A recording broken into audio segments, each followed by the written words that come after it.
صلی علی محمد وعلی آل محمد وبارک وسلم رب اشرح لی صدری ویسر لی امری واحلل عقدۃ من لسانی یفقہوا قولی واجعل لی وزیرا من اہلی آمین یا رب العالمین۔ السلام علیکم ورحمۃ اللہ وبرکاتہ۔ ناظرین خوش آمدید کہتے ہیں۔ دورہ ترجمہ قرآن کا سلسلہ جاری، سورۃ النور کا مطالعہ کر رہے ہیں اور آیت نمبر 35 سے مطالعہ شروع کر رہے ہیں۔ یہ 5واں رکوع ہے سورہ نور کا، اور یہاں اللہ نے 3 تمثیلات بیان فرمائی ہیں، مثالیں، پیربلز انگلش میں کہا جاتا ہے۔ سچے پکے ایمان والوں کے حقیقی ایمان کے لیے ایک تمثیل آئی ہے، ایمان کے جھوٹے دعوے دار ریاکاری کرنے والوں کے لیے ایک مثال آئی، اور ایسے لوگ جو اندھیروں میں ہیں، نہ جھوٹ موٹ کا کوئی ایمان نہ جھوٹ موٹ کی کوئی نیکی۔ ان 3 تمثیلات کو اگلی آیات میں بیان کیا گیا۔ مطالعہ شروع کر رہے ہیں سورہ نور کی آیت نمبر 35 سے۔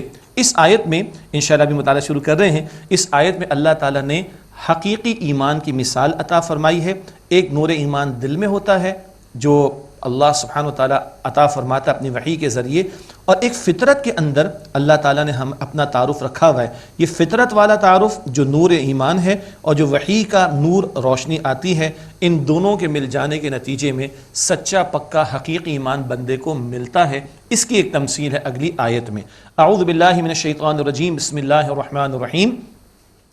اللہ نور السماوات والارض، اللہ نور آسمانوں اور زمین کا، مثل نورہ کمشکات فیہا مصباح، اللہ کے نور مراد اللہ پر ایمان کے نور کی مثال۔ اللہ کی مثال ممکن نہیں، مثل نورہ، اللہ کے نور یعنی اس پر ایمان کے نور کی مثال ایسی ہے جیسے ایک طاق ہو، اس میں ایک چراغ ہو، المصباح فی زجاجہ، چراغ ایک شیشے کی قندیل میں ہو۔ ایک بڑی الماری ہے، اس میں ایک شیشے کا جار ہو اور اس کے اندر ایک چراغ ہو۔ الزجاجۃ کأنہا کوکب درّی یوقد من شجرۃ مبارکہ، وہ شیشہ گویا چمکدار ستارہ ہے، وہ روشن کیا جاتا ہے مبارک درخت سے، زیتونۃ، زیتون کا ہے، لا شرقیۃ ولا غربیہ، جس کا رخ نہ مشرقی ہے اور نہ مغربی، یکاد زیتھا یضیء ولو لم تمسسہ نار، قریب اس کا تیل روشن ہو جائے خواہ اسے آگ نے چھوا تک نہ ہو، نور علی نور، نور پر نور ہے۔ 5 باتیں نوٹ کر لیں۔ ایک الماری، اس میں ایک شیشے کا جار، اور اس کے اندر ایک چراغ، چراغ کے اندر ہوتا ہے تیل، اور اس کو جلانے کے لیے چاہیے ہوتی ہے آگ۔ 5 باتیں ہو گئیں۔ اب اس کو اپلائی کرتے ہیں۔ ایک ہے ہمارا یہ سینہ، اس سینے کے اندر ہے دل، اور اس دل میں نور ایمان کا روشن ہوتا ہے چراغ۔ تیل اس کے لیے کیا ہے؟ ہماری فطرت میں اللہ کا تعارف، فطرت مسق نہ ہو، تکبر تعصب دائیں بائیں نہ ہو۔ اگر فطرت سلامت ہو تو باہر سے اس کو جلانے کے لیے کون سی آگ کی روشنی چاہیے؟ وہ وحی کا نور ہے۔ وحی کا نور آ کر اس اندر کے نور ایمان والے چراغ کو روشن کر دیتا ہے۔ آسان لگ رہا ہے آپ کو؟ اللہ تعالیٰ آسانی عطا فرمائے۔ مشکل ترین تمثیل ہے قرآن پاک کی۔ تو سینے میں دل میں روشن ہوتا ہے نور ایمان کا چراغ، اس کا تیل فطرت میں اللہ کا تعارف، پڑھتے آئے ہیں بار بار، آل عمران میں پڑھا، سورہ فاتحہ میں، اور باہر سے آتی ہے وحی کی روشنی جو اس کو روشن کر دیتی ہے۔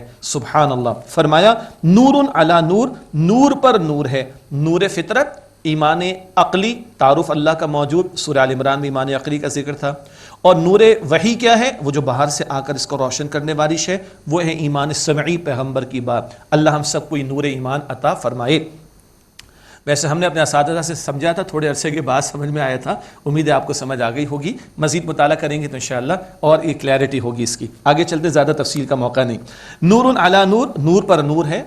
یہدی اللہ لنورہ من یشاء، اللہ جس کو چاہتا ہے اپنے نور کی طرف ہدایت عطا فرماتا ہے۔ ویضرب اللہ الامثال للناس، اور اللہ لوگوں کے لیے مثالیں بیان فرماتا ہے۔ اللہ کو تو حاجت نہیں، ہمیں حقائق جو ایسے ہیں جو ہمیں نظر نہیں آتے، ان کو سمجھانے کے لیے ہمارے مشاہدات میں سے اللہ یہ پیربلز، یہ مثالیں دیتا ہے تاکہ ہمیں وہ حقائق کو سمجھ میں آئیں۔ واللہ بکل شیء علیم، اور اللہ ہر شے کا علم رکھنے والا ہے۔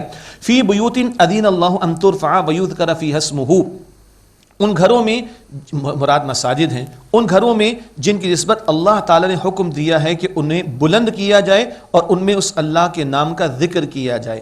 مساجد کو بلند کیا جانا یہ مطلوب ہے، اور جو مینار بلند بنائے جاتے ہیں کہ سارے علاقے میں سب سے بڑا گھر کس کا اونچا نظر آئے، اللہ سبحانہ وتعالیٰ کا، یہ اسی طرف اشارہ ہے کہ جن کے بارے میں اللہ نے حکم دیا گھروں کے بارے میں انہیں بلند کیا جائے اور ان میں اللہ کے نام کا ذکر کیا جائے۔ یسبح لہ فیہا بالغدو والآصال، وہ ان میں صبح و شام ان میں اللہ کی تسبیح کرتے ہیں، رجال، ایسے لوگ، کون لوگ؟ جن کے اندر حقیقی ایمان ہوتا ہے، صبح و شام اللہ کی تسبیح کرتے ہیں، اللہ کے گھروں کو آباد کرتے ہیں۔ اور ان کی شان کیا بیان ہو رہی ہے؟ رجال، وہ ایسے لوگ ہیں لا تلہم تجارت ولا بیع عن ذکر اللہ واقام الصلاۃ وایتاء الزکاۃ، جنہیں کوئی تجارت اور خرید و فروخت اللہ کے ذکر سے، نماز قائم کرنے سے، زکوٰۃ ادا کرنے سے نہیں روکتی۔ ان کا مقصود اول اللہ تعالیٰ کی ذات، جن کو نور ایمان مل گیا، حقیقی ایمان، تو ان کی صفات کیا ہیں؟ کوئی شے خرید و فروخت، تجارت اینڈ سو آن، اللہ کے ذکر میں، نماز قائم کرنے میں، زکوٰۃ ادا کرنے میں رکاوٹ نہیں بنتی۔ یخافون یوما تتقلب فیہ القلوب والابصار، وہ اس دن سے ڈرتے ہیں جس میں الٹ جائیں گے دل اور آنکھیں، قیامت کے دن کا خوف رکھتے ہیں۔ لیجزیہم اللہ احسن ما عملوا، تاکہ اللہ تعالیٰ اللہ تعالیٰ انہیں ان کے اعمال کا بہترین بدلہ عطا فرمائے جو انہوں نے کیے، وَيَزِيدَهُم مِّن فَضْلِهِ، اور اللہ انہیں اپنے فضل سے مزید عطا فرمائے۔ ایک ہے بدلہ، ایک ہے فضل، وہ ہے مزید جو اللہ عطا فرمائے گا اپنی شان کے مطابق۔ واللہ یرزق من یشاء بغیر حساب، اور اللہ تعالیٰ جسے چاہتا ہے بے حساب رزق و عطا فرماتا ہے۔ اگلی دوسری تمثیل ہے ایمان کے بغیر کو نیکی کرنے والے یا دکھاوے کی نیکی کرنے والے۔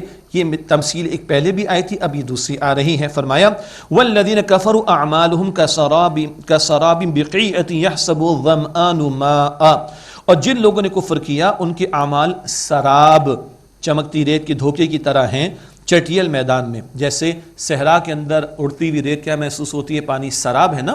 تو یہاں فرمایا جا رہا ہے جن لوگوں نے کفر کیا ان کے اعمال سراب کی طرح ہیں، چٹیل میدان میں، پیاسا شخص اسے پانی گمان کرتا ہے، دور سے لگتا ہے پانی۔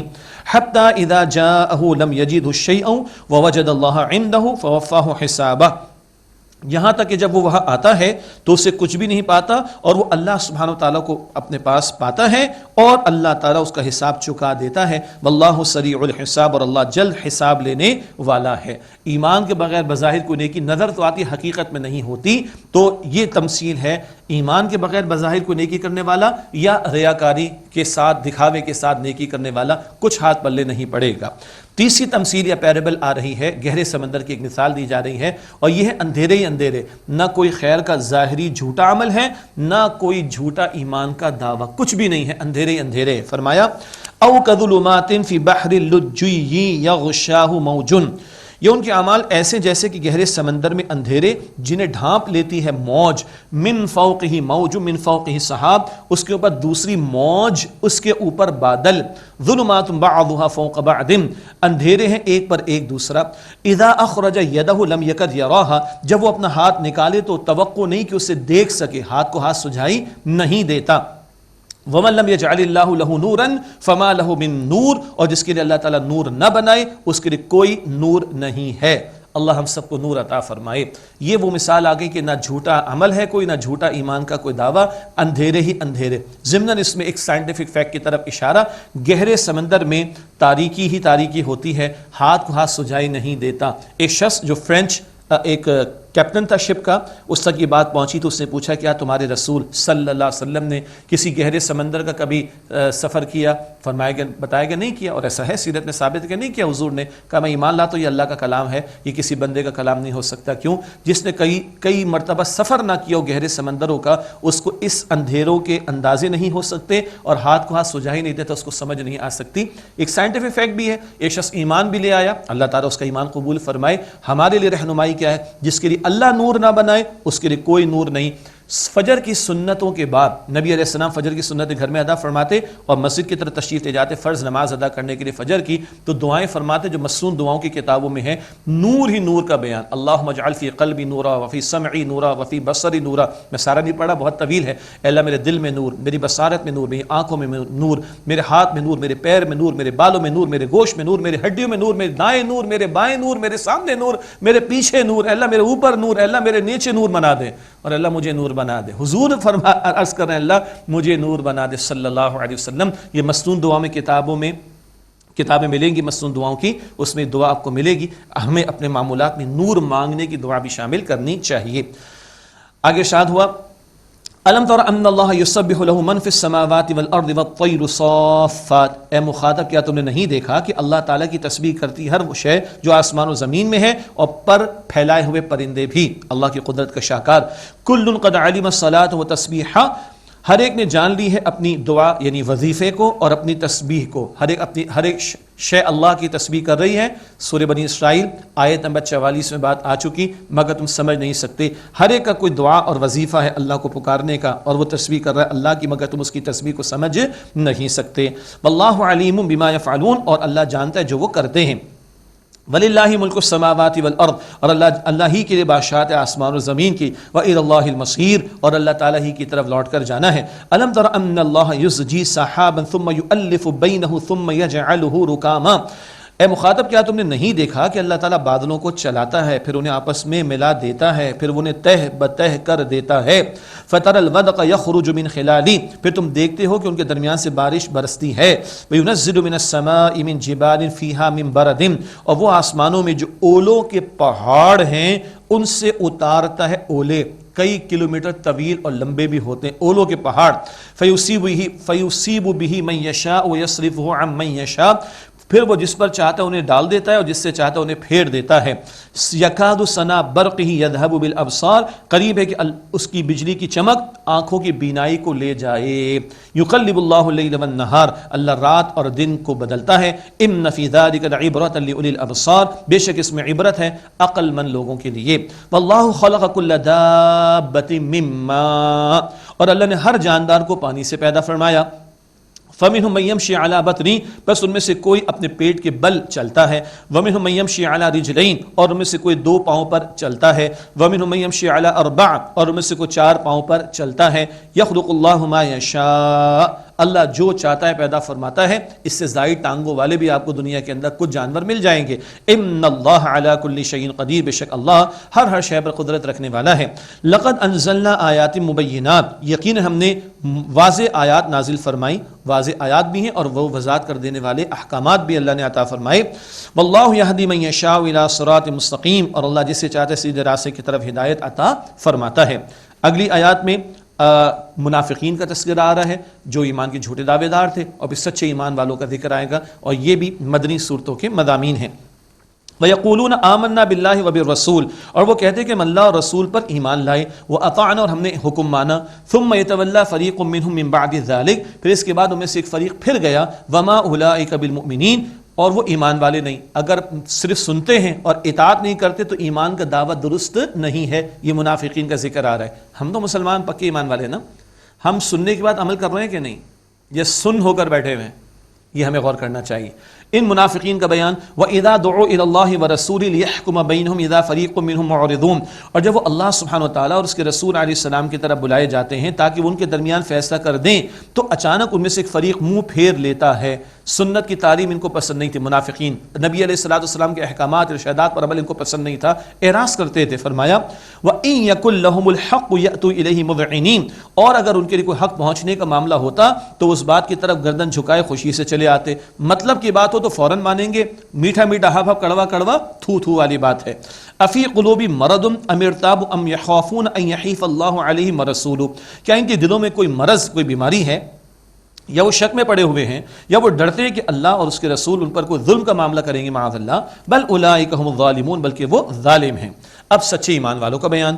انما كان قول المؤمنین اذا دعوا الى الله ورسوله ليحكم بينهم ان يقولوا سمعنا واطعنا. اہل ایمان کی بات اس کے سوا کچھ نہیں ہوتی کہ جب وہ اللہ اور اس کے رسول علیہ السلام کی طرف بلائے جاتے ہیں تاکہ وہ ان کے درمیان فیصلہ کر دیں تو وہ کہتے ہیں کہ ہم نے سنا اور ہم نے اطاعت کی. یہ سچے ایمان والے، سننا اور اطاعت کرنا دونوں لازم. وَأُولَٰئِكَ هُمُ الْمُفْلِحُونَ، اور وہی فلاح پانے والے ہیں.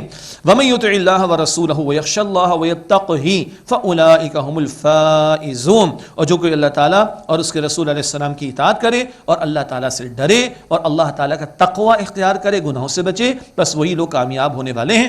اللہ ان لوگوں میں ہمیں شامل فرمائے. پھر منافقین کا بیان اگلی آیت میں.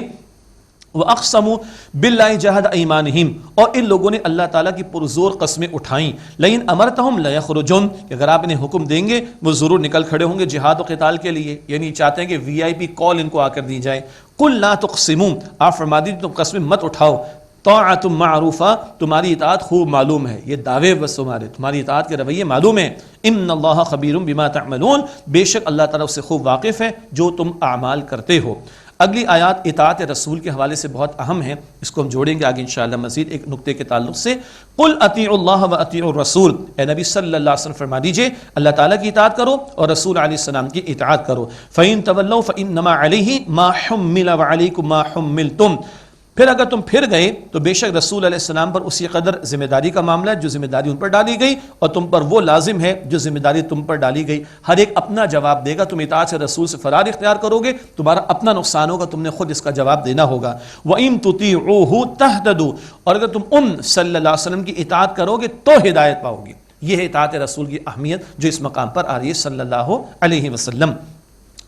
وما علی الرسول الا البلاغ المبین، اور رسول علیہ السلام کے ذمے تو واضح طور پر پیغام کا پہنچا دینا ہے۔ اگلی آیت کریمہ بہت معروف ہے، آیت استخلاف اسے کہتے ہیں، ایسی آیت جس میں خلافت کے عطا کیے جانے کا وعدہ اور بشارت اللہ تعالیٰ نے عطا فرمائی۔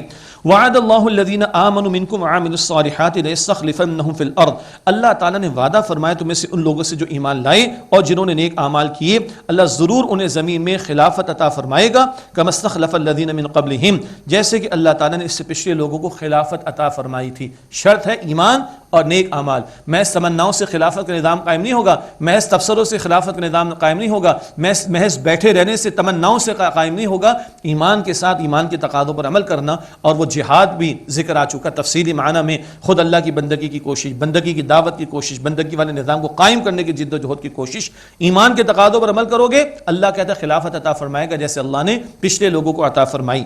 وَلْيُمَكِّنَنَّ لَهُمْ دِينَهُمُ الَّذِي ارْتَضَىٰ لَهُمْ، اور اللہ تعالیٰ ضرور ان کے لیے اس دین کو قوت عطا فرما دے گا، استحکام عطا فرما دے گا جو اللہ نے ان کے لیے پسند فرمایا۔ وَلَيُبَدِّلَنَّهُم مِّن بَعْدِ خَوْفِهِمْ أَمْنًا، اور یقیناً ان کے لیے خوف کے بعد ضرور اللہ تعالیٰ کیفیت کو امن سے بدل دے گا۔ دین پر آؤ، مخلص ہو جاؤ، اللہ خلافت دے گا، دین کو استحکام دے گا، اللہ خوف کی کیفیت کو امن سے بدل دے گا۔ پھر کیا کرنا ہوگا؟ يَعْبُدُونَنِي لَا يُشْرِكُونَ بِي شَيْئًا، وہ میری عبادت کریں گے، میرے ساتھ کسی کو شریک نہیں کریں گے۔ ومن کفر بعد ذلك، اور جس نے اس کے بعد بھی کفر کیا، مراد ناشکری کی، فاولئک هم الفاسقون، تو بس یہی لوگ فاسق یعنی گنہگار ہیں۔ خلافت کیا ہے؟ شاہ ولی اللہ رحمۃ اللہ علیہ اور دیگر بزرگوں نے بھی فرمایا نبی مکرم علیہ السلام کی نیابت کرنا، جو امور حضور انجام دے رہے تھے ختم نبوت کے بعد اب امت نے انجام دینے، حضور نے عبادات بھی قائم فرمائی، عبادات کا بھی اہتمام ہو، حضور نے حقوق اللہ حقوق العباد سکھائے وہ بھی ٹھیک، حضور نے شریعت کے احکام نافذ کی امت وہ کرے، حضور نے فیصلے عدالتی فیصلے اللہ کی شریعت کے مطابق کیے، امت نے یہ کام بھی کرنا ہے، حضور نے دعوت کا کام کیا، امت نے کرنا ہے، حضور نے اللہ کے دین کو قائم کرنے کی جد و جہد فرمائی، امت نے کرنی۔ ختم نبوت کے بعد اب اس خلافت کے نظام کے قیام کی جد و جہد کی ذمہ داری امت کے کاندھوں پر ہے، اور احادیث میں بشارت ہے۔ ایک حدیث ابھی کچھ آئندہ آپ کو سنائیں گے، حدیث مسلم شریف میں اللہ کے نبی صلی اللہ علیہ وسلم نے فرمایا میرے رب نے پوری زمین مجھے لپیٹ کر دکھائی، میں اس کے مشرق بھی دیکھے مغرب بھی دیکھے، اور میری امت کا اقتدار وہاں تک پہنچے گا جہاں تک زمین مجھے لپیٹ کر دکھا دی گئی تھی۔ وقت فرصت ہے، کہاں کام ابھی باقی ہے، نور توحید کا اتمام ابھی باقی ہے، اور آگے عرض کرتا ہوں ذمہ داری ہماری، اللہ ہمیں توفیق عطا فرمائے نظام خلافت کے قیام کی جد و جہد کے لیے۔ یہ موضوعات آئندہ بھی انشاءاللہ مزید مکی اور مدنی صورتوں میں آئیں گے۔ وَأَقِيمُوا الصَّلَاةَ وَآتُوا الزَّكَاةَ وَأَطِيعُوا الرَّسُولَ لَعَلَّكُمْ تُرْحَمُونَ، اور تم نماز قائم کرو اور زکوٰۃ ادا کرو اور رسول کی اطاعت کرو تاکہ تم پر رحم کیا جائے۔ سبحان اللہ، اس جگہ صرف رسول کی اطاعت کا ذکر آ رہا ہے، 11 مرتبہ آتا ہے اللہ اور اللہ کے رسول کی اطاعت کرو۔ سورہ نساء آیت 80 میں آتا ہے رسول کی اطاعت ہی اللہ کی اطاعت ہے۔ یہاں فرمایا وَأَطِيعُوا الرَّسُولَ لَعَلَّكُمْ تُرْحَمُونَ، اور رسول کی اطاعت کرو تاکہ تم پر رحم کیا جائے۔ پچھلی آیت میں خلافت کا ذکر، اس سے پچھلی آیت 54 میں بھی رسول کی اطاعت کا ذکر صلی اللہ علیہ وسلم، یہ آیت 56 میں رسول کی اطاعت کا ذکر۔ رسول کی اطاعت کے لیے خلافت کا نظام ضروری ہے۔ حضور نے صرف انفرادی زندگی کے کچھ معمولات نہیں بتائے، پورا نظام دین حق کا غلبہ کر کے قائم کر کے دکھایا۔ جب تک وہ کام نہ ہو، نظام حق نظام خلافت قائم نہ ہو، اطاعت رسول کے تقاضے پورے نہیں ہو سکتے۔ یہ آیات کی یہ کنسٹرکشن اور ترتیب بھی اس بات کی طرف رہنمائی فرما رہی ہے۔ لا تحسبن الذین کفروا معجزین فی الارض، اے مخاطب تم ہرگز گمان نہ کرنا کہ کافر زمین میں عاجز کرنے والے ہیں، ومأواہم النار، ان کا ٹھکانہ جہنم کی آگ ہے، ولبئس المصیر، اور یقیناً وہ بہت برا ٹھکانہ ہے۔ اللہم اجرنا من النار، اے اللہ ہم سب کو آگ کے عذاب سے محفوظ فرما۔ اس کے بعد اگلی آیات میں پھر کچھ معاشرتی ہدایات، کچھ ادب بتایا جا رہا ہے گھروں میں داخلے کے اعتبار سے اینڈ سو آن، کچھ اور معاشرتی ہدایات۔ یا ایھا آپ اندازہ کریں اللہ تعالیٰ کے کلام کا، کچھ ہدایات آتی ہیں، واقعات آتے ہیں، تمثیلات آتی ہیں، پیرابلس آ جاتی ہیں، فکر آخرت آتی ہے، اللہ کی توحید کے دلائل، مستقل مضامین بدلتے اور توجہ ایک قاری کی مستقل رہتی۔ اور میرا یقین ہے کہ آپ اس بات سے اتفاق کریں گے 2.5 گھنٹہ کیسے گزر جاتا ہے ہمیں سمجھ نہیں آتی، اللہ کی قسم۔ اللہ کیا فضل فرما رہا ہے، اللہ مزید ہمیں توفیق عطا فرمائے۔ چلیے آگے، یا ایھا الذین آمنوا یستأذنکم الذین ملکت ایمانکم، اے ایمان والو چاہیے کہ تمہارے غلام تمہارے پاس آنے کی تم سے اجازت مانگیں، والذین لم یبلغوا الحلم منکم 3 مرات، اور وہ جو بچے ابھی حد شعور کو نہیں پہنچے 3 اوقات میں۔ عام طور پر تو بچے غلاموں کا آنا جانا ٹھیک رہتا تھا، لیکن 3 اوقات پرائیویسی کے ان کو کہا جا رہا ہے، غلام آ رہے ہیں، چھوٹے بچے آ رہے ہیں، اجازت لے کر آئیں۔ وہ 3 اوقات پرائیویسی کے کون سے؟ من قبل صلاۃ الفجر وحین تدعون ثیابکم من الظہیرۃ ومن بعد صلاۃ العشاء، یعنی نماز فجر سے پہلے، اور جب تم اپنے کپڑے اتار رکھتے ہو، ذرا لائٹ ڈریس میں بندہ آ جاتا ہے، اور جب تم اپنے کپڑے اتار رکھ دیتے ہو دوپہر کو، قیلولے کا معاملہ، اور نماز عشاء کے بعد۔ 3 عورات لکم، یہ تمہارے 3 پردے کے اوقات پرائیویسی کے، جن میں بندہ آرام بھی کرتا ہے، زوجین کے تعلق کے امکانات بھی ہوتے ہیں، تو جن کو عام حالات میں گنجائش تھی، بچے ہیں، غلام وغیرہ، ان کو ان 3 اوقات میں اجازت لینے کی تعلیم دی گئی۔ بہرحال پرائیویسی کے معاملات ہیں، یہ ہے جو دین حیا کی تعلیم ہمیں عطا فرماتا ہے۔ لیس علیکم ولا علیہم جناح بعدہن، نہیں تم پر اور نہ ان پر کوئی اس کے علاوہ حرج کی بات، کوئی گناہ کا معاملہ نہیں، ان اوقات کے علاوہ آنا جانا بچوں کا اور غلاموں کا لگا رہتا تھا۔ طوافون علیکم بعضکم علی بعض، تم میں سے بعض کے پاس پھرا کرتے، آنا جانا رہتا ہے، مشقت میں نہیں ڈالا کہ 3 اوقات کے اندر وہ اجازت لیں۔ کذالک یبین اللہ لکم الآیات، اسی طرح اللہ تعالیٰ تمہارے لیے احکام واضح فرماتا ہے۔ واللہ علیم حکیم، اور اللہ خوب علم رکھنے والا، حکمت والا ہے۔ وَإِذَا بَلَغَ الْأَطْفَالُ مِنْكُمُ الْحُلُمَ فَلْيَسْتَأْذِنُوا كَمَا اسْتَأْذَنَ الَّذِينَ مِنْ قَبْلِهِمْ، اور جب تم میں سے لڑکے حد شعور کو پہنچ جائیں، اب بچے بڑے ہو گئے، بچوں کا نام کبھی گڈو رکھتے ہیں، پپو رکھتے ہیں، وہ چھوٹا تھا ٹھیک تھا، اب بڑا ہو گیا، اب 60 سال والے کو بھی بچے کو، اب بچہ تو نہیں ہے لیکن پپو گڈو نہیں، وہ بڑے ہو گئے ہیں، جب بڑے ہو گئے ہیں، حد شعور کو پہنچ گئے ہیں، بلوغت کو آ گئے ہیں، تو اب ان کے لیے اجازت لازم ہے، کیونکہ اب محرم نامحرم کے معاملات آئیں گے۔ فرمایا وَإِذَا بَلَغَ الْأَطْفَالُ مِنْكُمُ الْحُلُمَ فَلْيَسْتَأْذِنُوا كَمَا اسْتَأْذَنَ الَّذِينَ مِنْ قَبْلِهِمْ، اور جب تم میں سے لڑکے پہنچ جائیں حد شعور کو، پس چاہیے کہ وہ اجازت لیں جیسے ان سے پہلے اجازت لیتے تھے، پہلے 3 اوقات میں لیتے تھے، اب بڑے ہو گئے، تمام اوقات میں اجازت لے کر آئیں۔ کذالک یبین اللہ لکم آیاتی، اسی طرح اللہ تعالیٰ واضح فرماتے تمہارے لیے اپنے احکام۔ واللہ علیم حکیم، اور اللہ تعالیٰ خوب علم رکھنے والا، حکمت والا ہے۔ بوڑھی عورتوں کے بارے میں ایک رعایت کا معاملہ، والقواعد من النساء اللاتي لا يرجون نکاحا فليس عليهن جناح ان يضعن ثيابهن غیر متبرجات بزینہ، اور جو خانہ نشین بوڑھی عورتیں نکاح کی آرزو نہیں رکھتی تو ان پر کوئی گناہ نہیں کہ وہ اپنے پردے کے زائد کپڑے اتار رکھیں، زینت کے اظہار نہ کرتے ہوئے۔ بوڑھی عورتیں ہو گئی ہیں، نکاح کی کوئی آرزو بھی نہیں ہے، تو وہ جو سورہ الاحزاب میں جلباب اور بڑی چادر والے احکامات تھے، یہ بوڑھی عورتیں جن میں آپ کو نکاح کی کوئی آرزو نہیں ہے، اگر وہ بڑی چادر کا معاملہ اختیار نہ کریں تو کوئی حرج کی بات نہیں ہے، صرف کیا شرط ہے؟ غیر متبرجات بزینہ، زینت کا اظہار نہ کرتے پھریں۔ بعض بوڑھیوں کو بھی بڑا جوان بننے کا شوق ہوتا ہے، اس زینت کے اظہار کی گنجائش نہیں ہے، نامحرم کے سامنے یا گھر سے باہر کی بات ہو رہی ہے، ادروائز اس میں رعایت عطا کی گئی ہے۔ ہاں اللہ تعالیٰ توجہ دلا رہا ہے بڑے لطیف انداز میں، وَإِنْ يَسْتَعْفِفْنَ، اور اگر وہ اس سے بھی بچیں، خَيْرٌ لَهُنَّ، تو ان کے لیے بہتر ہے۔ بڑا پیارا قول ہے کسی کا، بچیں تو اچھی بات ہے، ہر گری پڑی شے کا کوئی نہ کوئی اٹھانے والا ضرور ہوتا ہے۔ گہرا جملہ ہے، جن کو سمجھ میں آ گیا ٹھیک ہے، نہیں تو بعد میں سمجھ میں آ جائے گا انشاءاللہ۔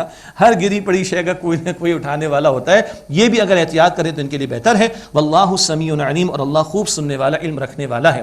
اگلی آیت کریمہ میں 10 قسم کے گھرانوں کے حوالے سے کھانے پینے کا ذکر آ رہا ہے، پس منظر ایک خاص ہے، صحابہ قتال کے لیے نکل جاتے تھے اپنے گھروں سے تو اپنے گھروں کو معذورین کے حوالے کر جاتے، مگر وہ معذورین وہاں سے استفادہ کرنے میں کچھ احتیاط کرتے، یا کبھی اجتماعی طور پر کھانے کا معاملہ آتا تو معذورین کو پریشانی ہوتی، وہ نہ شرکت کرتے کہ ہماری وجہ سے دوسروں کو زیادہ دیر بیٹھنا پڑے گی، یا اور لوگ کہتے کہ ہم جلدی کھا لیں گے تو ان کو تکلیف ہو جائے گی۔ یہ مختلف قسم کے معاملات ہیں جس کے تعلق سے ان کو کچھ تعلیم اللہ تعالیٰ کی طرف سے عطا کی جا رہی ہے اور رعایت عطا ہو رہی ہے۔ فرمایا لیس علی الاعمى حرج ولا علی الاعرج حرج ولا علی المریض حرج، کوئی گناہ کی بات نہیں، نہ نابینا پر اور نہ کسی لنگڑے پر اور کوئی گناہ ہے، اور نہ کسی بیمار پر کوئی گناہ ہے، ولا علی انفسکم، نہ خود تم پر کوئی گناہ ہے، ان تاکلوا من بیوتکم او بیوت آبائکم او بیوت امہاتکم او بیوت اخوانکم او بیوت اخواتکم او بیوت اعمامکم او بیوت عماتکم او بیوت اخوالکم او بیوت خالاتکم او ما ملکتم مفاتحہ او صدیقکم۔ گن لیجئے گا 10 مقامات کا ذکر آ رہا ہے، 10 گھرانوں کا ذکر آ رہا ہے۔ کوئی حرج نہیں تم پر کہ تم کھاؤ اپنے گھروں سے، اپنے باپوں کے گھروں سے، اب یہ جمع کا صیغہ سے ترجمہ کیا گیا، یا اپنی ماؤں کے گھروں سے، یا اپنے بھائیوں کے گھروں سے، یا اپنی بہنوں کے گھروں سے، اپنے چچاؤں کے گھروں سے، یا اپنی پھپھیوں کے گھروں سے، یا اپنے ماموں کے گھروں سے، یا اپنی خالاؤں کے گھروں سے، یا وہ گھر جن کی کنجیاں تمہارے حوالے کر دی گئیں، یا اپنے دوستوں کے گھروں سے، کوئی حرج نہیں۔ لیس علیکم جناح ان تأکلوا جمیعا واشتاتا، تم پر کوئی گناہ نہیں تم اکٹھے مل کر کھاؤ یا جدا جدا۔ کبھی اجتماعی طور پر کھانا ہوتا، کچھ لوگ پہلے آ گئے تو بھائی شروع کر دو، کوئی ایسا مسئلہ نہیں، خامخواہ لوگوں کا انتظار جو ہمارا کرایا جاتا ہے اچھی بات نہیں۔ اتنے گھرانوں کا ذکر کیا جا رہا ہے، بتایا کہ تم اکٹھے کھاؤ جدا جدا، کوئی حرج نہیں۔ اکٹھے سے مراد بعض لوگوں نے کہا کہ ہمیں مکس گیدرنگ بھی ہوتی، چلتا ہے مسئلہ، کوئی فلاں کی بیگم فلاں کے ساتھ، فلاں کی بیٹی فلاں، استغفر اللہ، اسی قرآن میں پردے کے احکامات اور تم اس طرح کی باتیں کرتے ہو، یہ کھلواڑ کی اجازت نہیں ہے۔ اجتماعی طور پر مرد ایک جگہ بیٹھ کے کھا لیں، خواتین ایک جگہ بیٹھ کے کھا لیں، کون سی پرابلم ہے اس کے اندر بھائی؟ دوسری بات ہے کہ اتنے گھرانے کب ہوں گے؟ جب نکاح کا انسٹیٹیوشن ہوگا، معاشرت صحیح بنیادوں پر استوار ہوگی، تو یہ سارے آپس کے معاملات بھی درست ہوں گے اور ایک دوسرے کی پروٹیکشن کا باعث بھی بنیں گے۔ آخری ہدایت بتائی جا رہی ہے، فَإِذَا دَخَلْتُمْ بُيُوتًا فَسَلِّمُوا عَلَىٰ أَنفُسِكُمْ تَحِيَّةً مِّنْ عِندِ اللَّهِ مُبَارَكَةً طَيِّبَةً، پھر جب تم گھروں میں داخل ہو تو اپنے لوگوں کو سلام کرو، گھر والوں کو، دعائے خیر ہے اللہ کے ہاں سے بابرکت اور پاکیزہ۔ یہ سلام کے الفاظ پہلے بھی ذکر آ چکا، اللہ کا تحفہ ہے برکت والا پاکیزہ، اس کو عام کرنا چاہیے۔ كَذَلِكَ يُبَيِّنُ اللَّهُ لَكُمُ الْآيَاتِ لَعَلَّكُمْ تَعْقِلُونَ، اسی طرح اللہ تعالیٰ تمہارے لیے احکام کو واضح فرماتا ہے تاکہ تم سمجھو۔ ناظرین، ہم اسی کے ساتھ مطالعہ یہاں پر مکمل کرتے اور اللہ تعالیٰ کے حضور دعا کا اہتمام کرتے ہیں۔ بسم اللہ الرحمن الرحیم، اللہم صلی وسلم علی نبینا محمد۔